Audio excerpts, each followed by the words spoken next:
भक्ति कैसे दृढ़ हो? जब स्वयं के प्रति, अपने इष्ट के प्रति, जो हमारा लक्ष्य है, मूल लक्ष्य, उसके प्रति हमारी स्पष्टता होगी। जब हम स्पष्ट हो जाएंगे तो भक्ति स्वयं ही दृढ़ हो जाएगी। लेकिन अगर हम शंकाओं में, संशयों में ही खोए रहेंगे तो ना इधर के ना खुदा ही मिला और ना विशाले सनम, ये बात होकर रह जाएगी। तो जो हम विदित पिछली 2 वीडियो में वर्णन करते आए हैं, सदगुरु ने जो वो कहानी सुनाई 3 लोगों की, 4 लोगों की, उसका मूल आशय ये है कि वो भी चाहते हैं कि लोगों की भक्ति दृढ़ हो जो इस मार्ग में है, और भक्त भी चाहते हैं भक्ति दृढ़ हो। तो उसके लिए व्यवस्था का निर्माण किया गया। उस व्यवस्था में केंद्र सहायक, जो केंद्र की सहायता करें, जिस केंद्र के अंदर जितने लोग रह सकें, जैसे स्कूल कॉलेज होता है, विद्यालय होता है। दूसरे पर प्रचार बढ़े और अधिक लोगों तक ये संदेश जाए और लोगों को भक्ति मिले और लोगों को वो सच्चा ज्ञान, सदमार्ग प्राप्त हो, और तीसरे लोगों को सेवा का सुअवसर मिले। ये 3 लोगों की नियुक्ति हो गई। परंतु जब वो सही वातावरण, सही माहौल तैयार नहीं कर पाए, अपने अपने अनुसार जो मूल लक्ष्य था, जो सदगुरु की मूल इच्छा थी, जो सदगुरु चाहते थे कि तन मन और धन से समर्पित होकर के उस कार्य को किया जाए। संसार के अंदर जो भी कार्य करते हैं, अगर कहीं नौकरी पर हैं या अपने बिजनेस में हैं, तो पूरा समर्पित होते हैं कि नहीं होते? टिफिन वगैरह लेके जाते हैं, सुबह से शाम तक उसमें लगे होते हैं। बाहर जॉब के लिए जाते हैं तो घर बार सब कुछ छोड़ छाड़ कर काम धंधा करते हैं। कितना टाइम हो जाता है, वर्षों हो जाते हैं, महीनों हो जाते हैं अपने परिवार को देखे हुए। उसके प्रति कितना समर्पण है संसारिक काज के प्रति, और जो सदगुरु का काज है उसके प्रति जो थोड़ा बहुत हमारे पास बचा कुचा समय है, उसे देना शुरू किया कार्यकर्ताओं ने। जब कार्यकर्ता ही ऐसे होंगे कि वो समर्पित ही नहीं है, वो समझ ही नहीं पाए मूल चीज क्या है, उन्हें तो कुर्सी समझ में आई कि कुर्सी ना चली जाए, ये सत्ता ना चली जाए, हमारा जो मान सम्मान है वो ना चला जाए, लोगों की भक्ति से मतलब नहीं है। मतलब है बस जो भी खींचा जाए खींच लो। ऐसा होता नहीं।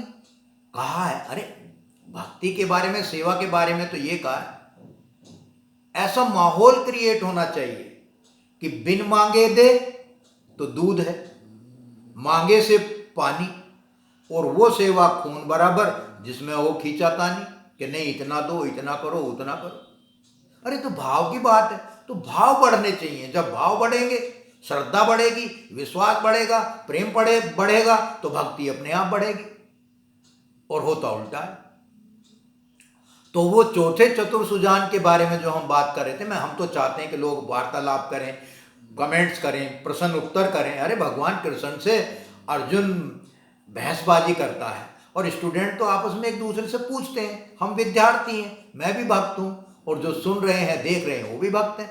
तो आपस में कमेंट्स कर सकते हैं, पूछ सकते हैं, तब हम और आगे बढ़ेंगे, और अच्छा होगा, और अच्छी समझ लेकर के आगे चल सकेंगे। तो उस चतुर सुजान की मैं बात कर रहा था कि वो चतुर सुजान कौन है। उस वीडियो में भी मैं नहीं दे पाया था उत्तर, मैंने कहा था नेक्स्ट वीडियो में दूंगा। मैं सोचता था कि कुछ लोग जवाब देंगे। तो वो चौथा चतुर सुजान हूं खुद मैं का मतलब प्रत्येक व्यक्ति जो भक्त है, वही जब ऐसे माहौल में रहेगा जहां और चीजों को महत्व दिया जाए, और भक्ति को जब थोड़ा बहुत समय बचे वो दिया जाए, ऐसा माहौल मिलेगा तो खुद ही चतुर सुजान हो जाएगा। दुनियादारी में लगा रहेगा और भक्ति के नाम पर केवल मलाई मूछों पर, होठों पर लगा देगा कि जी बस मेरे पास इतना टाइम है, और अगर मेरा परिवार सही हो, मेरा काम धाम सही हो, मेरी नौकरी सही हो, मेरा घर बार हो, मेरा आत्मसम्मान हो, मुझे सम्मान मिले, तो मैं जो बन पड़ेगा वो सहयोग भी करूँगा, भजन भी करूँगा, भक्ति भी करूँगा।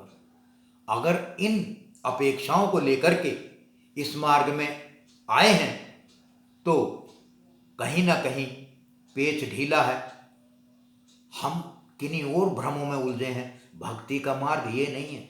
भक्ति का मार्ग तो स्पष्ट है, ये मोक्ष का दरवाजा है, ये मनुष्य का शरीर। तो मूल उद्देश्य, मूल लक्ष्य तो यही होना चाहिए कि मैं उस मोक्ष को, उस सदगति को जीते जागते देख लूं, प्राप्त हो जाऊं कि ये है मेरा आत्मस्वरूप और ये है मेरा वो स्थान जहां से मैं आया हूं और जहां मुझे एक दिन चले जाना है। और अगर मैं उस स्थान को नहीं देख पाया तो फिर धक्के ही खाना, भटकते रहो लक्ष्य 84 योनियों में। तो स्थान को देखना तो जरूरी है ना। अरे इतनी बुद्धि दी है, इतना विवेक दिया है और फिर ज्ञान प्राप्त हुआ है, अब भी अगर नहीं समझे, अब भी अगर नहीं संभले तो फिर कब, कौन सी योनि में, कुत्ता गधा घोड़ा की योनि में समझ पाएंगे, संभल पाएंगे। और सदगुरु साथ है, सदगुरु का ज्ञान साथ है, भक्ति साथ है। माहौल को तैयार कौन करेगा? हम स्वयं करेंगे। तो केंद्र सहायक, प्रचार सहायक, सेवा सहायक के अगर भरोसे भक्ति कर रहे हैं तो कहीं ना कहीं यह हम भूल में हैं, धूल के फाके ही खाएंगे। हम भक्ति कर रहे हैं, मैं हूं और मेरा सदगुरु है। सदगुरु ने जो मुझे मार्ग बताया है मैं उस मार्ग पर चलूं, और जब भी मैं भ्रम में फंसूं तो मैं सदगुरु से साधना के अंदर बैठ करके प्रश्न करूं। अरे आंख मीच करके अगर आप अपना प्रश्न करेंगे, और कोई भी सदगुरु की पुस्तक हियर योर सेल्फ आई है, उसे आप आंख मीच के और फिर खोलेंगे कोई भी पन्ना ऐसा पलट के, तो उसमें आपके प्रश्न का उत्तर मिल जाता है। और प्रश्न का उत्तर तो, उत्तरों का उत्तर तो आपके अंदर है। अगर हम भक्ति करते हैं, साधना करते हैं, साधक हैं, तो सब उत्तरों का उत्तर स्वयं में है। ऐसा है ये ज्ञान। तो आज इतना ही। इसके पश्चात हम अंतर जगत की बात करेंगे नेक्स्ट वीडियो में, क्योंकि जब वीडियोस बड़ी हो जाती हैं तो लोगों ने थोड़ा सा सुना, थोड़ा सा आगे का, थोड़ा सा पीछे का, थोड़ा सा बीच का और चल दिए, उससे कुछ हल हासिल नहीं होगा। ये तो भक्ति का मार्ग है, भक्ति का पथ है। कान लगा करके ध्यान से सुनना, और अगर कुछ बात समझ में नहीं आती है तो उसके बारे में लिख देना, कमेंट कर देना कि भाई इसका क्या मतलब है, समझ में नहीं आया। तब मार्ग प्रशस्त होता है, रास्ते खुलते हैं और साधना बहुत आवश्यक है, और सद्गुरु से सीधा संबंध बनाना अति आवश्यक है। उसके लिए हमें अंतर जगत में प्रवेश करना होगा।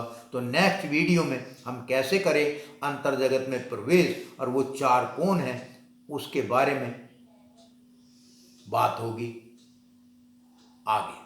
तो वो चतुर सुजान का ध्यान रखिएगा, वो चतुर सुजान आप ही हैं, वो चतुर सुजान मैं ही हूँ, वो चौथा व्यक्ति मैं ही हूँ। किसी और को दोष ना दें, किसी और के भरोसे भक्ति ना करें। स्वयं आपने निर्णय लिया, आपको आपके मास्टर ने ज्ञान दिया, और आपको अब वो उसको फलीभूत होते हुए स्वयं में देखना है। धन्यवाद। फिर होगी जल्द ही नेक्स्ट वीडियो में मुलाकात। नमस्कार।